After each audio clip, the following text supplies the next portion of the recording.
night may be long and the dark may be deep, but the answers are there to be found. Whether it's the normal, the abnormal, or the paranormal, you're in the right place. Let's go beyond reality. Good evening, good morning, and welcome. It's Beyond Reality Radio. I'm your host, JV Johnson. Jason has the night off tonight. Thanks for joining us. Another great program on tap for you tonight. We're going to be talking with Ray Szymanski. Ray is interested in the quest for truth about extraterrestrial visitation from the perspective of a former senior scientist for the government. Ray spent many years working at the Wright-Patterson Air Force Base, a place that is reported to have a direct and frequent UFO and alien connection. In fact, the debris from the Roswell crash is said to have ended up at Wright-Patterson Air Force Base.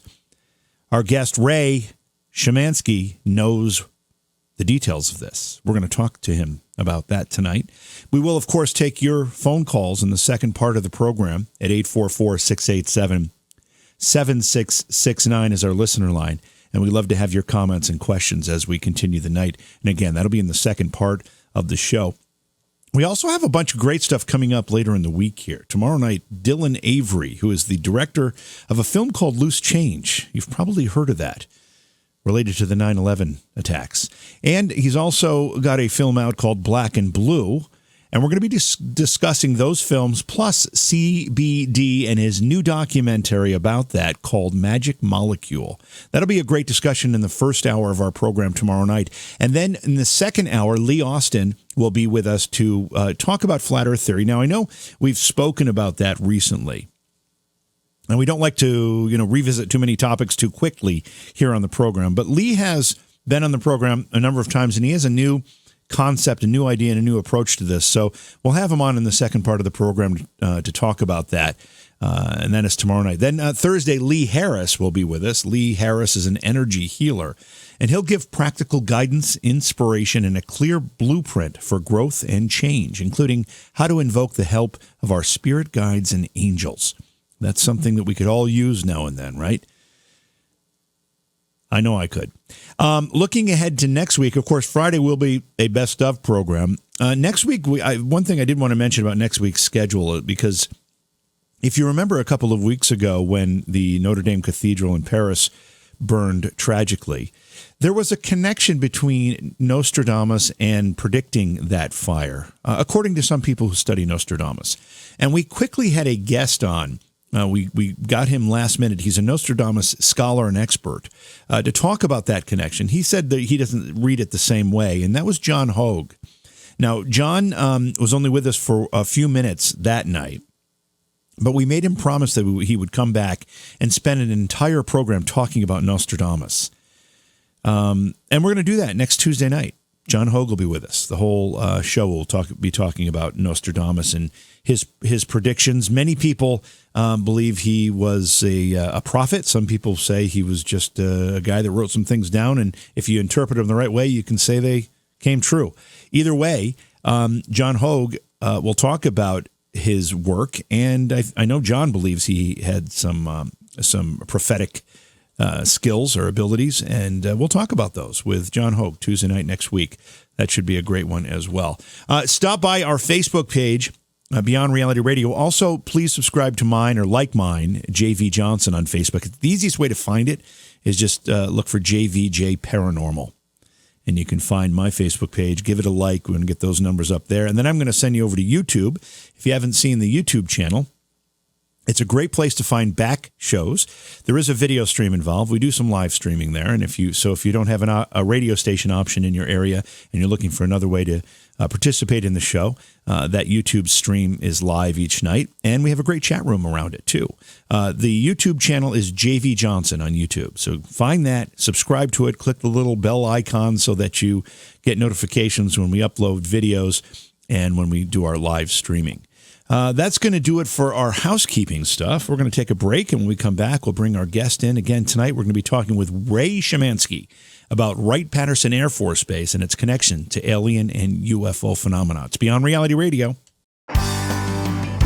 Scaricon New England, the fan convention for all things pop culture, horror, and paranormal, is almost here. June 7th through the 9th at the Sheraton Hotel and Conference Center, Framingham, Massachusetts. Scaricon brings an amazing group of celebrities, including Cassandra Peterson. You know her as Elvira, Mistress of the Dark. Elvira. Heather Langenkamp, Amanda Wiss, and Lisa Wilcox from the Nightmare on Elm Street films. Plus, a 40th anniversary cast reunion and screening of the cult classic Phantasm. And many more. Scaricon also features panel discussions, film screenings, great vendors, and parties. It's a weekend of fun from start to finish. For more information, visit Scaricon.com or check us out on Facebook. Use the promo code BRR at checkout to save 25% on your admission. That's Scaricon.com. Scaricon.com. Scaricon New England is being held June 7th through the 9th in Framingham, Massachusetts. Visit the website today. Use promo code BRR with your ticket purchase to save 25% on admission.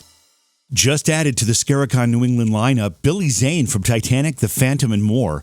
Also, Art the Clown, David Howard Thornton, and Terrifier writer-director Damian Leone. Welcome back to the show. It's Beyond Reality Radio. I'm your host, JV Johnson. Phone lines will be open in the second hour of the program. It's at 844-687-7669. Tonight, our guest is Ray Szymanski. Ray is an author, a paranormal researcher, also a longtime worker at the Wright-Patterson Air Force Base, where anyone who has followed the story of alien appearances, abductions, Roswell crash, and U.S. and government involvement of any of that knows that the Wright-Patterson Air Force Base has long been a source of controversy and rumored to be a site where much of this information and activity has taken place. And our guests will talk more about that as we have our conversation tonight. Ray, welcome to Beyond Reality Radio. Thanks for being here tonight.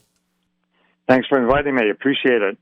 So I want to get to know you a little bit first here before we get into the meat of this discussion. Tell us a little bit about when this type of thing, paranormal, anything, whether it's UFOs, aliens, ghosts, anything paranormal, first attracted your attention. I was 1973 in January was my first week on the base. I was a cooperative education student from the University of Detroit, electrical engineering major. And about the first week, I was assigned to a mentor. His name was Al. And we were in a 2-story office building, which was connected to a 250-foot-long hangar. And on the other side of the hangar was an identical 2-story office building. So he said, hey, let's go. I'll show you where the Greasy Spoon is at, the local coffee shop. So we step out of our building and go into the connected hangar, and it's dark and it's dusty. And he turns to me and says, have you heard about our aliens? Wow. So I'm this co-op student. I don't know anything from aliens, from the man on the moon.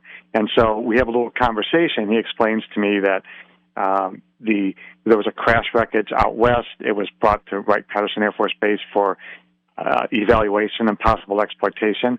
And, I eventually learned that there was a widespread knowledge of Wright-Patterson's connection to UFOs because Project Blue Book had been there for nearly 22 years, and it had only ended just in 1969. So that was less than 4 years until I showed up. So the base was fairly well. They knew that Wright-Pat was connected. So at that point, it kind of lit a little spark in me. And, as my career went on, I always kind of peeked around corners and talked to people about it and got a lot of reassurances that Wright-Pat had a lot to do with that.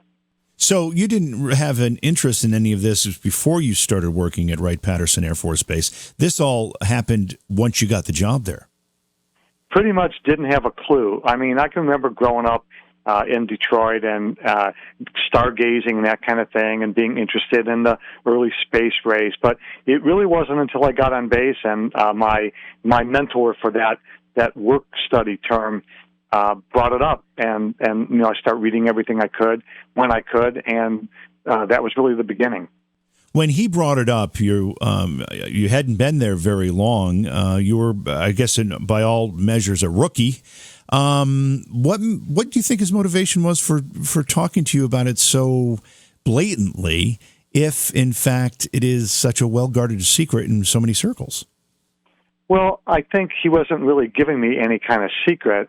I think it was, it was almost fraternity-like, perhaps. Mm-hmm. But I think the real meaning of it all was that there was a connection between Wright-Patterson and the UFOs and extraterrestrials, and people were best able to talk about it in terms of us having the aliens and the crash wreckage, and they were in the tunnels. And so it kind of is this sometimes often factology, sometimes mythology that grows within the community. And then you tell the next person because it's really something special. And, it's something that you can, like storytelling, like tribes, Sure. Ancient tribes. You're passing on the story to the next generation, saying, hey, this is a special place to work. We do special things here, and one of them just happens to be this UFO connection that Wright-Patterson has. When you got the job there, had you been aware of that connection prior? I know you didn't really have an interest in it, but did you have any awareness of it? Nothing. Absolutely nothing. I was like, hey, a job, I'm going to get to pay for the rest of my education. I'm going to get some experience here. I had zero clue. Absolutely not. Now, you got to imagine, this is like, pre-internet days. We're talking ancient history here. So it would have required yet another trip to a library somewhere or, another source to try to find out information about Wright-Pat. And I just didn't do it. I was just busy getting my exams done and getting, ready to go off on this adventure. I'd really never been away from home, and I was going to be there with 3 other young engineering students. We're all going to share an apartment. So there was just so much administrivia to do. I didn't really bother to look up what Wright-Patterson was really all about. I just said, hey, a job for an electronics engineer? Sure, you're paying good money. I'm your guy. Well, you make a good point because we're so used to information just being thrown at us in so many directions through the digital age, whether it's social media or other digital information sources, that we're almost all aware of virtually, not necessarily everything, but certainly pieces of almost everything. Back prior to the internet and the digital age, unless you were specifically hunting for this kind of information, it probably wouldn't have made it in front of your face. It didn't show up necessarily in any mainstream media. So if you weren't looking for it, you didn't see it. Yeah, and by 1973, Project Blue Book had ended in '69. So if there was any kind of sensationalist coverage about Wright-Patterson, it had ended at least a couple of years before that. So, the fact that it was revealed to me, I think just kind of shows how widespread it was. And in fact, there was a thing called the U.S. Air Force UFO identification chart, and it's basically us laughing at the Air Force's explanation that it's a weather balloon. And this chart has all these different airborne objects. It's got, the Starship Enterprise and a Klingon battleship and a classic saucer-shaped UFO and a weather balloon. And each of these objects on the Air Force identification chart, underneath it says weather balloon. and so that was very widespread back then. And today, they've actually upped the ante because they now print T-shirts with that same Air Force UFO identification chart on it. That's so hilarious. The connection between Wright-Pat and UFOs didn't die in 1969 when Project Blue Book ended. It still continues to this day. Yeah, it absolutely does. When your mentor was first telling you this, saying, hey, did you hear about our aliens? Did you think he was joking? Well, Al didn't strike me as a jokester kind of guy. He struck me as an intellectual kind of guy. And in fact, he proved that out because he actually spent a good portion of his career as a member of the Senior Executive Service. So for the listeners, if you look at the general service scale that they had for engineers and executives, you could go up to a GS-15. But if you were approved by Congress, you could go up one more level, and that would make you the equivalent of a flag officer, like a U.S. Army or Air Force general or a Navy admiral.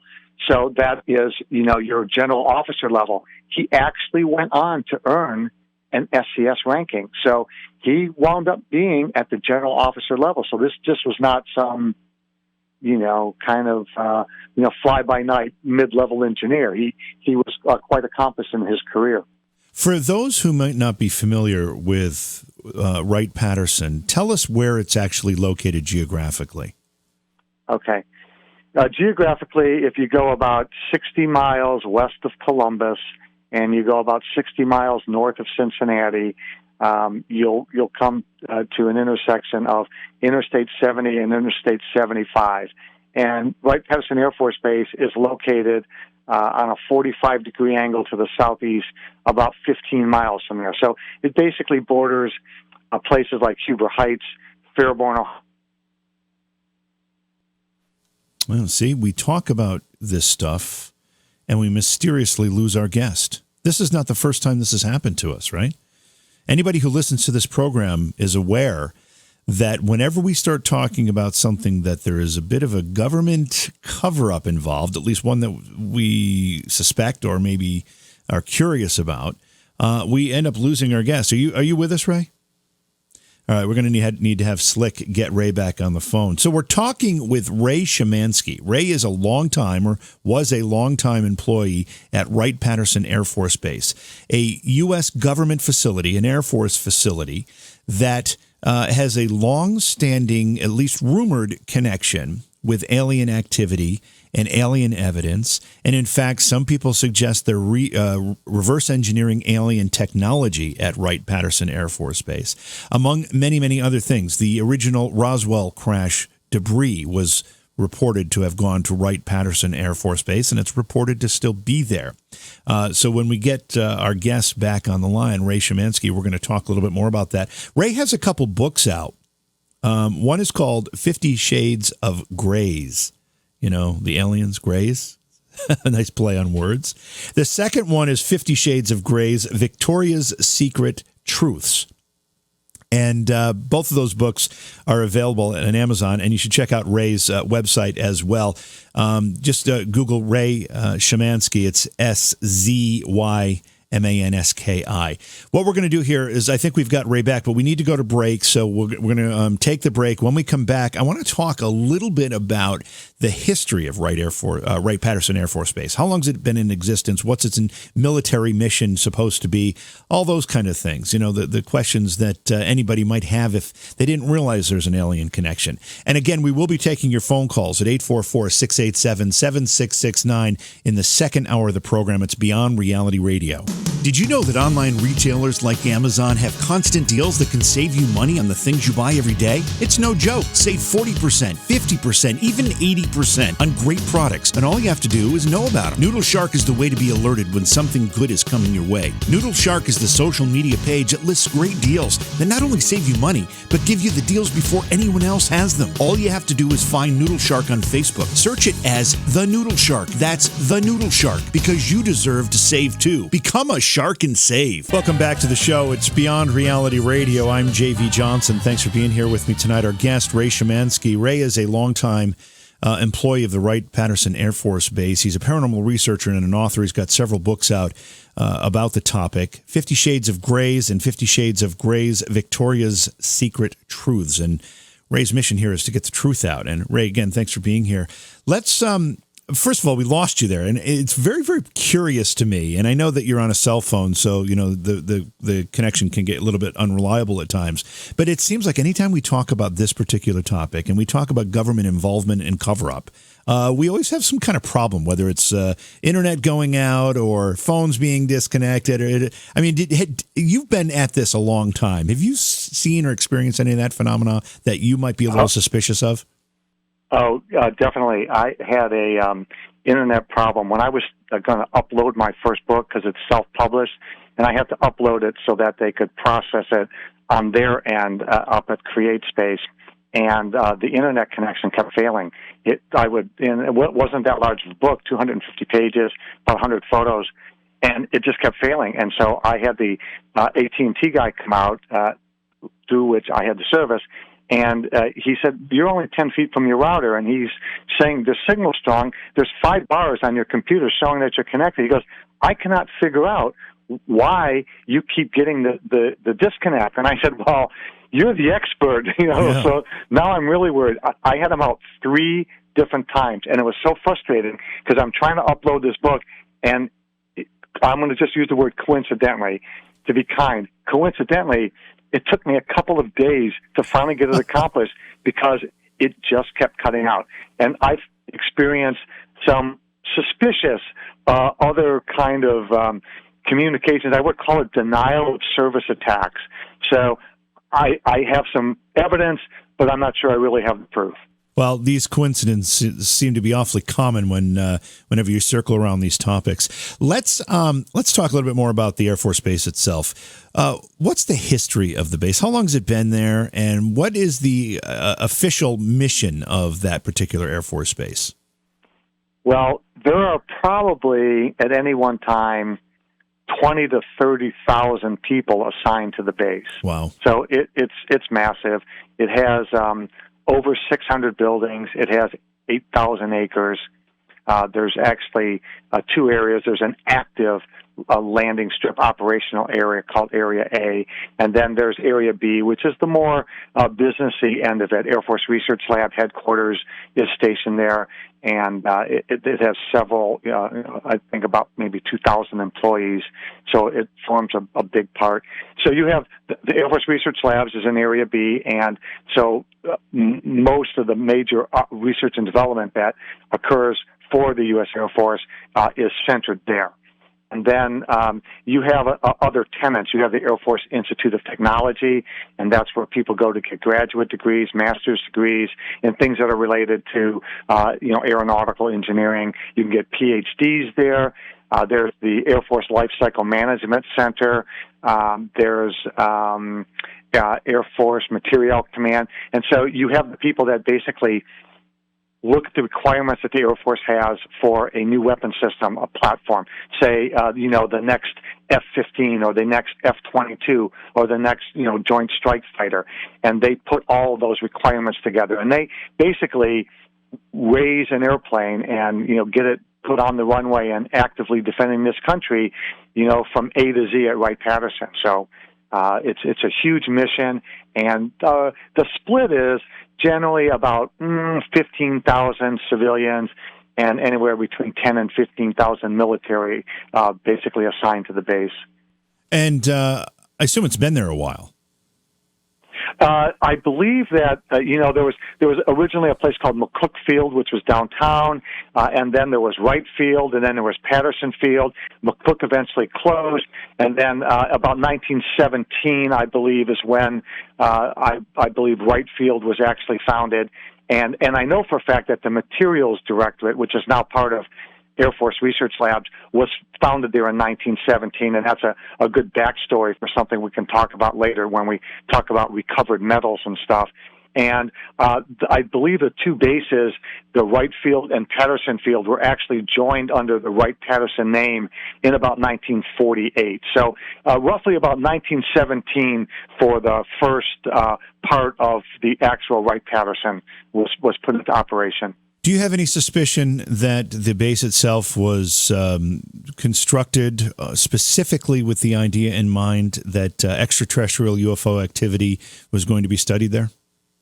Well, it was constructed 30 years before anyone really heard about it. 1947 is when, before we heard about it. Roswell crash material was brought there. And there's no doubt that the material was brought there because two of the key witnesses who handled the material went on legal record and said that whatever was recovered there went to Wright-Patterson.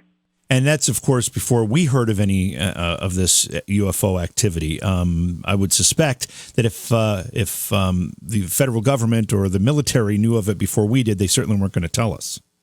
Yeah, but I think 1947, if you look at the historical records, you go back, that's pretty much when the thing reared its ugly head.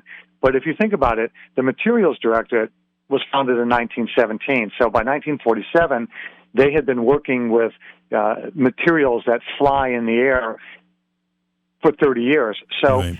Wright-Patterson would have been the natural place to bring this material that we really didn't understand at the time, because you would have the materials experts on the base. They would have the expertise. They would have the equipment. They would have security and vaults and guards and fences. They would have secrecy oaths. They had funding. So it was really the perfect storm, the perfect place to bring something that you gathered in the desert and that displayed these unusual properties of, I can't burn it, I can't dent it, I can't cut it. So that's why Wright-Patterson would have been chosen. Okay, so 1947, we have the Roswell incident. We've got a crash. We've got various and conflicting reports of what happened there. From what you know, based on your time at Wright-Patterson, what happened? Well, Jesse Marcel and Sheridan Cavett were sent with the rancher, Mac Brazel, to go back up near Corona, about 70 miles northwest of Roswell, and pick the stuff up. And in their testimony, especially Jesse Marcel, he said, we picked up thousands of little pieces, thousands. And the largest piece he ever mentions is about a 2-foot by a 3-foot piece. But Jesse also said in an interview with Stanton Friedman, that material was not of this planet, and he went on to say why. And he also said, I do know it went to Wright-Patterson Air Force Base. Well, then you have another person, Thomas DuBose, a general, who worked as the chief of staff in the 8th Army Air Force headquarters in Fort Worth, and that is the location through which the material passed from Roswell on its way to Wright-Patterson. And late in his life, General DuBose signed an affidavit that said that material went to Wright-Patterson. So you have two immutable sources. Yeah, so it arrives at Wright-Patterson. What do they do with it? Well, most likely what would have happened is they would have brought a small portion of it. You know, Jesse said, I picked up thousands of pieces that were like 1 inch by 1 inch. So they probably would have brought a briefcase full, made arrangements to meet with the head of the materials directorate and said, look, guys, some guy picked this up. It has some unusual properties with our cursory testing, and we would like you to tell us everything you can about this material. And we'll give you, X amount of dollars, X amount of weeks or months to look at it. But just write us a report. Tell us what you can. And I'm sure that there were some conversations going back and forth. Eventually, the materials directorate and maybe some other labs at the time that were in existence would have looked at it and said, here's what we know, here's a report. All the people who handled it, and there would have been just a few, maybe a few top scientists, maybe a dozen. They would have been sworn to secrecy. There would have been 1 or maybe 2 copies of the report, and off it went into history. The rumors that surround this have been circulating for a very, very long time, and there are a lot of people that are emphatic that the story you just told is the actual truth. Were you ever given any access to seeing any of that that material, or were you ever given any access to files that would support what we're being told? Absolutely not. No. Yeah. No, I worked in a different area. Most of my work was involved in software. So, no. I would imagine that secret got buried back in 1947 on the base. And that's not to say that scenario didn't replay itself, throughout the decades. If they recovered other things, then it probably would have gone right back to Wright-Pat for the same reason. In 2017, the Materials Lab celebrated 100 years on the base. I mean, that's a lot of expertise. That's a lot of experience. And if other agencies were to bring them things that were picked up, I'm sure they would take it to Wright-Patterson for the exact reasons that the Roswell stuff was brought there in 1947. Ray, I want to take you back to the story that you told, how this whole concept and this idea was introduced to you by your mentor. There was some, I guess, misinterpretation of that. What was misinterpreted about that story? Well, most of the people who have interviewed me or talked to me about this, they tried to get me to say that was the proof, that was the evidence that indeed all those events happened. And I think the clarification is that what it really represents is the fact that almost the entire community at Wright-Patterson was aware of the connection between Wright-Patterson and UFOs because of the Project Blue Book and other things that were written locally about the Air Force UFO investigation. So it really I never viewed it so much, and even in the long term, never viewed it so much as, well, this is evidence because this guy, went on to become a member of the SES, and he must have known because he was a very high-ranking civilian. Well, he really wasn't at the time he made the revelation. And I could ask, Doug in accounting, hey, Doug, what do you know about the connection? And he'd say, oh, yeah, we're well aware that, the Wright-Pat guys in the Foreign Technology Division on the other side of the base in Area A, they had worked the UFO investigation for over 20 years. So it was, I guess, a widely kept secret that Wright-Pat and UFOs were connected. So and that's what it's about. Yeah, you said there was about 15,000, I think that was the number you used, civilian employees at Wright-Patterson. How many of those, or whatever the number is, were professionals such as yourself, people that may have actually been involved in whether it was reverse engineering or studying or explaining or hiding this connection with the UFOs and extraterrestrials? Well, Air Force Research Lab headquarters is there, and you had the Sensors Directorate. Well, they're now called directorates instead of labs, but they're essentially a lab. You have their specialties. You have, sensors lab, you have materials lab, you have propulsion lab, a human performance lab, and so there's a lot of those disciplines that could be applied to anything that wasn't ours that we either recovered or were given. So, the hardcore people, who actually looked at that initially, could have numbered in the dozens. But as years go by, as other things are brought in, think about it. The Foreign Technology Division is there, and their job is to get things like MiG fighters. And they have a MiG fighter sitting out in front of their building that they bought from some country. Well, you bet that thing was taken apart and examined and evaluated for its capabilities. That job alone might have required hundreds or thousands of people to look at it. So I think it's indeterminate how many people would look at, let's say, recovered metals or some recovered object, like maybe an integrated circuit or something. Tens, maybe hundreds, through the years. I'm not really sure I can put a finger on it. But the fact is that you have everything you need to do that kind of a job at Wright-Pat. Yeah. And what about, and we only have a couple minutes here before our top of the hour break, but what about actual storage facilities in space? How much space is available to, say, hide alien spacecraft or debris from a crash? Well, you think about it, it was described as being thousands of 1-inch square parts, so you don't need much, a couple of boxes. Right. The Wright-Pat has, I'm going to just throw out a number, I'm probably wrong, but they have 3 dozen hangars, each with, maybe a minimum width of 200 feet across and 100 feet deep. So, you could store 1,000 30-foot crafts on the base and close the doors on them. So there's plenty of space there. They have over 600 buildings. And again, we're not talking, a 90-foot spacecraft, even though we could fit maybe a dozen of those in a single hangar. Right. And the Air Force owns millions of square feet where they store all the relics that eventually make it to the Air Force Museum. So they've got more space than they ever need. Now, you're not the only person to come forward with much of this information. However, even given the numbers that you're talking about, the number of people that, whether they were military or civilian, that have been on the base, how is it such a well-kept secret?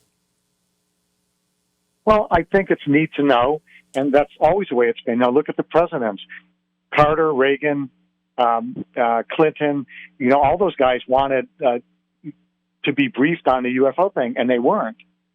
Simply because they didn't have need to know. So it's the same thing, and compartmentalization.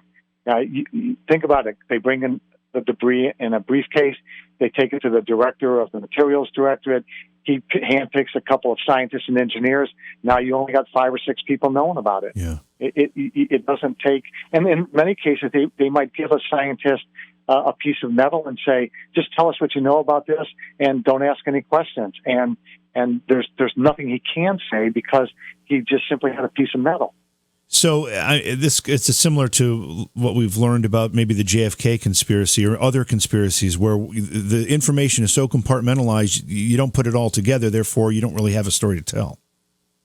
Yes, and then, you swear the 1 or 2 guys that ran the machine, like maybe an EDX machine or, they're whatever, they're looking at the elemental composition of the metal, or they're looking at the isotopic ratios of the metal, and they just run it in the machine, and 5 minutes later, well, today, I'm not sure in 1947, but today, in a couple of minutes, they've got that information, and they sign off on it, and away it goes, and they're sworn to secrecy. So it's really pretty easy to do. Tonight we're talking with Ray Szymanski. Ray is a paranormal researcher and author, a longtime employee at the Wright-Patterson Air Force Base. We all know the connection, at least rumored connection, which Ray is clearing up for us, the rumored connections of the Wright-Patterson Air Force Base and UFO and alien activity. We're going to bring him back in just a moment. I'll remind you, tomorrow night, Dylan Avery will be with us for the first part of the program tomorrow. He's the director of a film called Loose Change, which looked at the controversy over the 9/11 conspiracy. And also Black and Blue is another film that looks at police brutality. And then we'll be talking about his new documentary. It's called Magic Molecule, and it's about CBD. In the second hour of the program, Lee Austin will return. He has been on the show a few times. He's got a new idea surrounding flat earth theory that he wanted to present to us, so he'll be with us for a little while tomorrow night in the second half of the show. Thursday, Lee Harris will be with us to talk about his work as an energy healer. He'll also give practical guidance, inspiration, and a clear blueprint for growth and change, including how to invoke the help of our spirit guides and angels. So you can see we've got a lot of great shows coming up. I want to bring our guest, Ray Szymanski, back into the show now. Ray, I mentioned, and you have mentioned, the words reverse engineering several times. Were you personally ever involved in doing any of this reverse engineering work, whether it was with alien technology or human technology? Yeah, it was clearly human technology. Looked like perhaps a projectile of some sort with a control system, and my job was to look at some of the circuit boards and create a schematic diagram so that the more senior engineers at that point could look at it and try to figure out what the function of the board was. And then, when all of the boards were completed and we showed the connections on a giant schematic, then they could get an idea of the capabilities of the object from which those printed circuit cards that were loaded with components, what it actually did. We know that, the Soviets during the Cold War had a lot of unusual technology and craft. We also know that our own military was doing many of the same things, testing things, experimental aircraft. And often I think there's a good reason to believe that some things that are called UFO or alien craft might be misidentified human technology. How common do you think that is or was? To misidentify our technology or alien technology? Yeah, well, I guess, you hear about the F-117s and they were flying that stuff, things that might have gone off range. They did a lot of experimental things out at Edwards Air Force Base. And, there was some population around there, not much, but there's some. So I think some of the reports are certainly attributable to that. It makes sense. But I think, for the most part, there are enough substantial cases out there to prove the existence of the phenomena. Yeah. I think that's a good point, too. What about the famous Hangar 18, where that Roswell material was supposedly taken? Does that really exist? My theory is that there was probably some writer who had to put an article on Wright-Patterson together, and he wanted to create something that the reading public could hang on to, a point of reference. So I think that somebody invented the title Hangar 18, and then they said, yeah, that's where they store all the stuff at Wright-Patterson, because we have 600 buildings there and 8,000 acres. They're going to go, oh, it's all scattered on the base. No, so let me give you a solid object. Now, that being said, I actually went on a hunt for, if there was a Hangar 18, what building would it be? And I've narrowed it down to, a handful, a good half a dozen buildings that I think were in the right place at the right time, had the right people working in there, were close enough to the active flight line into which, they used to fly the B-29 bomber that was loaded with the material in. So, if there is a Hangar 18, I think it's probably an Area B. But that said, we don't really need a Hangar 18 to make the phenomena true because, again, Jesse Marcel said, I picked up thousands of 1-inch square pieces in the desert. You don't need a hangar, okay? And hangars don't generally house labs. Now, they do on some occasions, but most likely, if it's a piece of material, it'd go to the materials directorate. It'd be just a standard building, filled with electronics and that sort of thing. So not really a hangar. You don't really need a hangar to examine the metals picked out of the desert. Well, a lot of what we keep going back to is the Roswell crash, but I know as well that others have contended that Wright-Patterson has actually living alien creatures in it, in addition to full-size alien craft. Do you know anything about any of that, and do you suspect that might be true? Well, I've heard the rumors of that, but I've also heard many other rumors that weren't Wright-Pat, but were UFO stuff. But again, if we go back to the basics and you say, why Wright-Patterson? Why would they do that? Well, you have the expertise. You have Air Force Research Lab headquarters, meaning you've got tons of technical expertise. If you don't own that, you can always rent time by a professor who's got a certain level of expertise in some subject. You have the security. You have secrecy oaths. You have funding. You have contracting. So you have everything you could possibly want. Bring it in the middle of the night. There's not many people out there except for security police, and they're probably tipped off. Bring it in a dark truck, bring it into a building, and nobody's the wiser except the person who's working on it. So, again, it's just one of many perfect places to do that kind of research. One of the things I noticed about your website and information about you and about your book, you mention Men in Black. You say, are the Men in Black real? What do you know about Men in Black?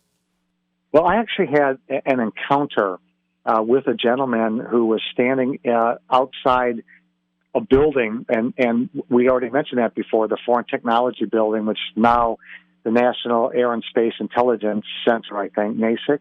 And he was standing out there, and he was dressed in a dark suit. This is like late May, so it's super hot, super humid in Dayton that time of year. And he's sitting in the shadow of a tree, looking at a smartphone. And he's got the black hat on and the dark suit. And I was playing a golf course at the time, and it just struck me. Bam! Hit me like a ton of bricks.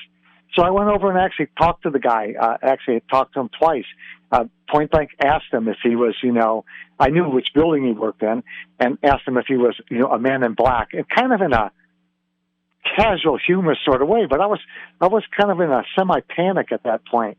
And he of course, he denied it. And then I checked with somebody who had actually worked in that building and said that they knew the individual and claimed that they were just a, normal analyst. But then again, when I quizzed my friend and said, well, do you know everything that guy does? And he said, well, frankly, I don't. And I said, so there is a possibility that he could indeed be a man in black. And he looked at me, he goes, yeah, quite possibly. Because, again, you've got this compartmentalization, and many times you don't know what the guy next door is doing. So who knows if the guy isn't employed in that capacity at some time during the day, week, or month. And that brings me to black helicopters. If they're going to be anywhere, they're going to be at Wright-Pat, right? Have you seen anything like that? That, these mysterious or mythical black helicopters that show up? I've seen them, but not at Wright-Pat. Oh, really? Yes. Really? Have you seen? And I cannot tell you where, but okay. I have seen unmarked helicopters. In fact, I probably saw a cluster of 5 or 6. Can you tell? They were clearly unmarked. Can you tell us if they were they coming looking for you, or did you just happen to observe it? No, I think they were just returning to home base. I see. Your book talks about all of this, of course. When you say that you're out to look for the truth, you're on a quest for the truth about UFOs and ETs. You've got access to information that many don't, or you've been able to observe things that many people haven't. Do you think we're going to get to a point where there's going to be some kind of reveal on all this? One, I'm not sure we're ready for it. Two, there's been some interesting things. I think just today or yesterday there was some revelation that the I-Team has now got a paper trail showing that the government actually released the Tic Tac and the gimbal and some other video, that's really been splashed across the front pages, and all the TV shows. So it appears as if somebody is letting that go. The reason why they're doing it, I'm not sure, is a full disclosure. It could just be that, they're saying, forget everything we told you before, but we're just talking present day. We're recognizing now that there's some anomalous things in our airspace, and we want to make sure that, our military pilots and our commercial pilots are reporting this because we're now concerned that it's happening more often. So is this really a disclosure? No, because it really doesn't discuss all the things in the past, like crash recoveries. It's just saying, we're noticing some objects in the sky, and I wouldn't be surprised if, the other shoe's going to fall and it's going to be another one of those planet Venus, dancing stars, ice crystals in the sky kind of explanations. Yeah. So I'm not holding my breath. Yeah, those explanations are very, very common and very frequent and almost laughable at times. Short segment here, but what's the website for people to go to find out more information about your work, and where can they find the books? The books are available on Amazon. The best thing to do is type in 3 keywords, 50, Shades, and UFO. And they'll find my books on Amazon. They'll find recordings of other interviews and some other things like that. And they can look up Ray Szymanski on a Wix site. I have a pretty humble footprint out there on the web. I'm happily retired after 40 years and never thought this would be a second career, although it's turning into that. So sure. They can find me on Wix site, WIXSITE, and type in my name. Right. They can probably... Should come up. Yeah, they could probably Google you and get there too. Now, we're going to have a whole other segment on the other side of this break, but we've got about 4 minutes here. I want to ask you, because we mentioned things like phones being disconnected. You said you had a problem with the internet when you were trying to upload the book the first time. Any other misadventures or anything that is a little suspicious while you were researching this book?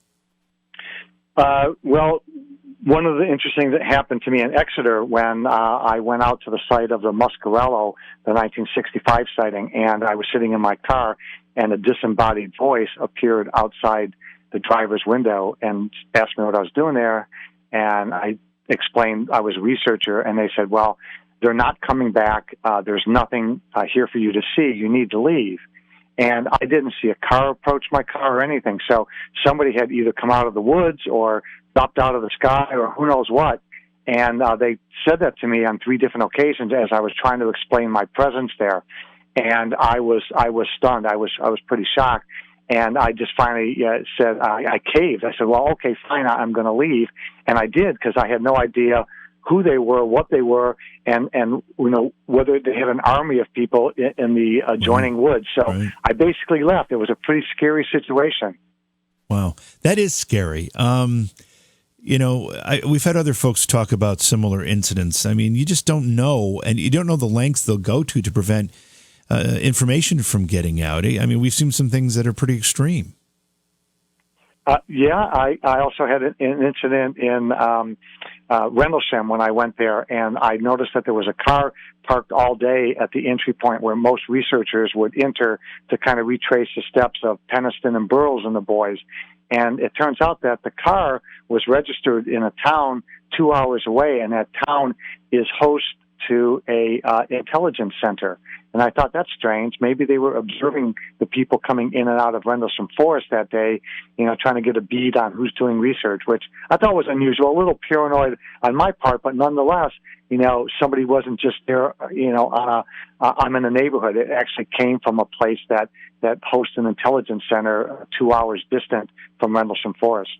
We are talking with Ray Szymanski again. His book is called 50 Shades of Grays. The second book is 50 Shades of Grays, Victoria's Secret Truths. We're going to continue that conversation on the other side of the break. Again, we'll take your questions at 844-687-7669 if you'd like to join us. I want to make a programming note here while I have a second.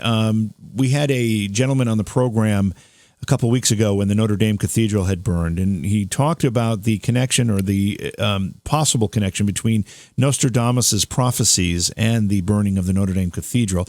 He was of the opinion that there wasn't a connection, while other people who study Nostradamus say there may have been. But that man is named John Hogue, and he's going to be with us Tuesday night of next week. So I guess that's a week from tonight. And he'll be talking about Nostradamus, not specifically the Notre Dame connection, but just Nostradamus in general. I don't think we've had anybody on the program that has talked about Nostradamus's predictions and prophecies. So that will be next week. Ray, the first book is subtitled Evidence of Extraterrestrial Visitation to Wright-Patterson Air Force Base and Beyond. What's the difference between the first and the second book? Well, the first book, I went to famous sites and I tried to find new witnesses. I tried to interview old witnesses. In the second book, I did a 2-year case study of a family that has had multi-generational contact with entities that they're not quite sure what they are. Under regression, the principal character in the book, Victoria, after whom the book was named, she mentions things like iridescent insectoids in robes, mantises, grays. So she mentions many different species of entities, aliens, if you will, that she's come in contact with since she was a young girl. And the regressions that were performed, she's had 4 regressions performed. Those regressions were performed by 3 of the top hypnotherapists or, medical therapists, whatever their official titles are, in the world. And they include Dr. Leo Sprinkle, Yvonne Smith, and Barbara Lamb. So through those regressions, we learned that a lot of these very fuzzy memories that she had from childhood as a girl, she had these memories of ant people crawling around her ceiling and that type of thing.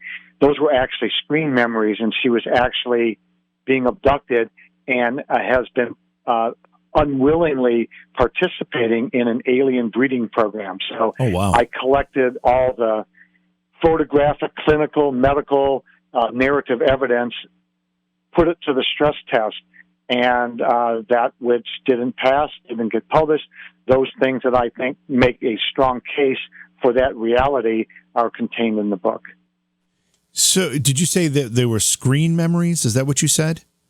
Yeah, a screen memory is either induced by the person who abducted you, or there's something that they're self-induced. So a lot of people who are contactees, they'll see an alien gray that have an oversized eye, and there will be sometimes a self-induced screen memory. Well, they'll remember seeing owls in a dream, or deer, or any large-eyed animal, where in fact they're trying to put a memory there that allows them to cope with the trauma having been taken from their room and perhaps subjected to some kind of medical testing.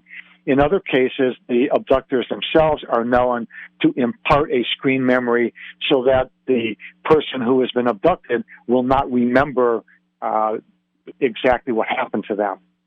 And you say she, and I think you said her name was Victoria, which is in the title of the book there, has been in an alien breeding program? Yeah, she has had, under regression, she explains that she believes that they're removing eggs from her to perhaps be fertilized. And in other cases, she talks about something being placed inside of her. And if you read if you do abduction research, you read the classic books like Dr. Jacobs, Yvonne Smith, Barbara Lamb, Dr. Sprinkle, you'll discover that the theory is that when the women believe something's put inside of them, it's a developing fetus, and they'll gestate it for 30 to 60 days, and then it is a very critical stage in the fetus development, and then it'll be removed. And this will account for a lot of what people think were false pregnancies, when really they weren't pregnant, but they had actually hosted a fetus for some time, and it caused a hormonal change in the body, and it gets detected, and then suddenly they're, quote, no longer pregnant. So this type of thing is a result of females being involved in an alien breeding program. Now, you chronicle this in your second book, and you chronicle this particular case. How common do you think this is? I don't know. The people who really know the answer to that are some of the names I mentioned before, Dr. David Jacobs, Yvonne Smith, Barbara Lamb, Dr. Sprinkle, because they have regressed thousands of contactees. I think probably the best book on the entire phenomena was a book put out, years ago by Dr. Jacobs. It's called The Threat. And therein, he uses the testimony of hundreds of his patients to describe what's going on. And he took all the familiarities between their cases and was able to make some pretty interesting points about what the agenda is and how it happens and that type of thing. It's a fantastic, insightful book, but I use that as a reference to bounce what Victoria was telling me about her own situation, and I could see that a lot of what she was telling me was included in the book and other books. But when I quizzed her, she said, "No, I really never read any of those books, so I would be a copycat." And clearly, she didn't fake 3 world-class therapists into believing her story. So I think it's got a very good foundation. Do you have a sense, and maybe you don't know the answer to this, or maybe she didn't even know the answer to this, but are those fetuses human fetuses or are they alien fetuses? Well, according to the research, they're fertilized with a human sperm, and then they're injected or spliced in with some alien DNA, and then the offspring is a hybrid of human alien form. And do you believe those hybrids are then walking among us on Earth? Or are they taken back to some other planet, some other place? Which is interesting because one of Dr. Jacobs' books that came out just a few years ago is, Walking Among Us, which talks about how the aliens are actually now integrated into our society and the process that happens and how that all occurs. Do I believe it? I have an open mind. I wrote 2 books about a related phenomena, so I have to have an open mind. I would say it's entirely possible. Wow. You give lectures about these topics in your books all around the country. What's different about the way you approach this from other folks? Well, I'm happily retired, so I don't have to this money-making venture. And if you ask the lady who does my taxes every year, I'm not making any money. I mean, it's a full-time effort when you're doing research. But the fact is, I don't have to enhance the work that I find. So there's a lot of folks out there who make this a paying business, and that's their livelihood. And I don't really have to do that because I have a good government retirement based on 40 years.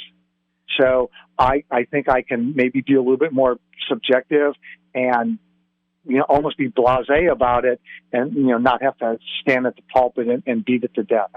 I just try to tell the facts as I think I know them and let people make up their own minds without trying to force them into, a certain belief because that belief is going to make me financially better. Do you think it's important, and do you do this work in part because it is important that people learn the truth? Well, I did this work because I'm trying to find my own truth here, and I'm only trying to, run to bedrock all of the rumors that I heard through the years working at Wright-Patterson. So I'm trying to just convince only myself that this is a real phenomena and there's some meat on the bone here. And if other people, it changes their ideas about it and it makes them more interested and they read about it more, then more power to them. I just think it's an interesting story, it's educational, and it's my story, so I just thought other people might want to hear about it. And the 50 Shades of Grays is planned to be a trilogy. There's 2 books out now. What's the third one going to be about, and when will it be out? Well, I'm not exactly sure, but what I'd really like to do is I'd like to take my metal detector and go to one of these sites like Roswell or the plains of San Agustin and find an interesting piece of metal and then have that metal tested by some experts and have them come back and go, you know what? This was not made on planet Earth. I mean, that would be a book unto itself.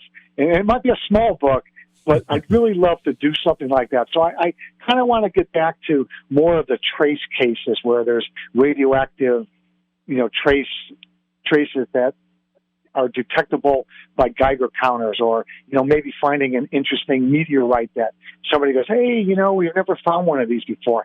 I think I'd like to put that kind of book out there and maybe follow up on some other unfinished business. Like there's a lot of stuff from Victoria's Secret Truth I just didn't put in the first book, and I think it merits mention. So, maybe I'd finish up with another chapter about that. I saw a documentary recently, and sadly I don't remember the name of it, but it was about a doctor who was removing what were thought to be alien implants from folks, and they followed one gentleman who had something in his leg. Are you familiar with that particular story or any of these implant stories? Oh, yeah, I'm very familiar with it. His name was Dr. Roger Lear. Right. And the documentary was probably called Alien Scalpel, after his famous book. That may be so, yeah. And Dr. Lear had upwards of about 20 patients, and they actually had the videotapes. And when they took out these implants, some of them displayed very unusual properties. In one case, they claimed that one of the objects, and it was a small, the size of a pencil head, was actually transmitting on a very high frequency, unusual, putting out an unusual signal there. And it's, it's not connected to a battery or anything, and yet this thing is transmitting a radio signal. So yeah, Dr. Lear, unfortunately, he's passed on, but he was a pioneer in the field of removing these implants and having them tested. And in some cases, when they did the elemental analysis or the isotopic analysis, they discovered that this was metal not made on this planet.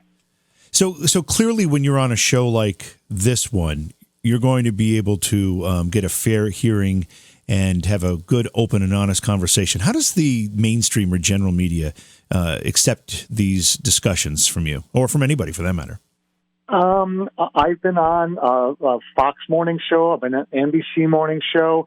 These people were fascinated to hear the story. In all the interviews I've done, my first book came out in 2016. There's only one person that I wouldn't go back on their show, because halfway through they started to pontificate about how this was BS, and I was BS, and it was the planet Venus, and it was reflective ice crystals, and of course I let them, babble on. But for the most part, I've been welcomed with open arms, and people just want to know, what I found out. I've public television filmed, one of my presentations, a 90-minute presentation, and it's out there on some, PBR station. I had Fox News come out and record a whole 90-minute presentation. So I'm not really getting any blowback on all of this, and I wouldn't expect any, actually. That's good to hear, because we often feel like these topics are maybe not quite ridiculed, but certainly looked at with a raised eyebrow from mainstream media. And we think it's important that these things be discussed. And whether you believe or not, or you agree or not, just the fact that we can have an open, honest discussion about it, I think is a major step forward. Even the Dayton Daily News, that, anytime they get a chance to debunk a UFO sighting, especially if it's over Wright-Pat, they do it in a heartbeat. And they printed a pretty positive article when I was doing a local presentation. That's probably, a year or two ago. So, they didn't give me a hard time. I thought the guy, his name was Barry Barber, very civil during the interview. I just, expected worse, but it was very professional. All right, so we're almost out of time here, Ray. Again, once more, give folks an idea where they can pick up the books and follow more of your work. And I know that you do lectures and speaking in any place that you might be showing up that people could come see you talk. I'm going to be doing a lot of talks in the Dayton area this summer because I live there. I'm going to be, I'd like to do the libraries because it's easy to book. It's free for me to do that. I know they pay me a little honorarium. So I'm going to be, they can check the Beaver Creek Library. I'll be there this year. Troy Library, Fairborn Library, Bellbrook. I'm going to be doing a talk in Livonia, Michigan in July. I'll be up at the Headlands International Dark Sky Park in July to give a talk. So I usually post it on my website a couple weeks in advance. That's terrific. Once again, your books are on Amazon. Books on Amazon. They can look me up under Raymond Szymanski on Facebook. It's pretty easy. I said I put the schedule on my website. I don't. I put the schedule on Facebook because I'm usually there more often. So if they want to check Facebook, they'll get to see some of my appearances, my upcoming appearances. Perfect. Ray, thank you so much for spending the time with us and sharing your story. We hope to have you back on the program again when you get the third book. Well, great. And tell Jason to show up this time because I got a question for him. I will for sure. I will for sure. Once again, thanks for being here and have a great night. Again, Ray Szymanski, check him out on the web, and his books are on Amazon as well. And we have links to those books on Beyond Reality Radio social media as well. All right, so one of the great things about doing this show is that we've got a terrific audience, and we had a caller remind us that we had Gordon Laura on the program not too long ago, and Gordon also an alien abductee and an experiencer and had an implant. An alien implant. I don't remember the details of that conversation because it's been a little bit of a time ago, but I do remember having it, and thank you for the reminder. Tomorrow night, we've got a couple of guests for you. We're going to split the show in two. Dylan Avery will be in the first part of the program to talk about his documentaries about 9/11, about police brutality, and the new documentary called Magic Molecule about CBD. And then Lee Austin will return to talk a little bit about flat earth theory. He's got some new ideas there he wanted to present. So a lot of great stuff coming up on the program. As I said before, John Hogue, the Nostradamus scholar and expert, will be with us next Tuesday night, so a week from tonight.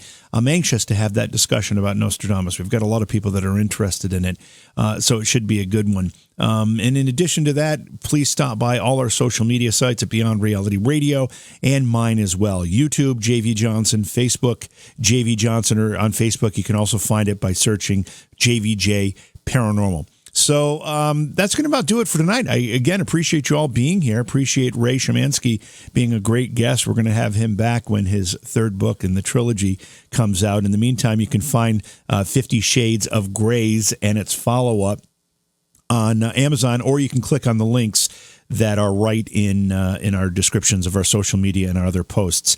And then the final thing, I want you to go to Scaricon.com, check out what's going to be happening in Framingham, Massachusetts, June 7th through the 9th. It is going to be a fantastic event with a couple thousand people who all love the same things you do. Scaricon.com. Join us for that great weekend. That's going to do it for tonight. We'll see you tomorrow night. I'm JV Johnson. Thanks for being here. Beyond Reality Radio is hosted by Jason Hawes and JV Johnson and produced by Alexandria Johnson and Slick Eddie Edwards for Entercom Radio. Beyond Reality Radio is distributed by Westwood One Radio Networks. Stop by our Facebook page and say hello. Follow the hosts on Facebook as well. For Jason Hawes, follow at jasonhawes.taps. For JV Johnson, follow at JVJ Paranormal. If you'd like to be a guest on Beyond Reality Radio or you have a suggestion for a guest, contact Slick Eddie Edwards at slickeddieedwards@gmail.com. Be sure to visit our chat room as well at beyondrealityradio.com. Thanks for listening.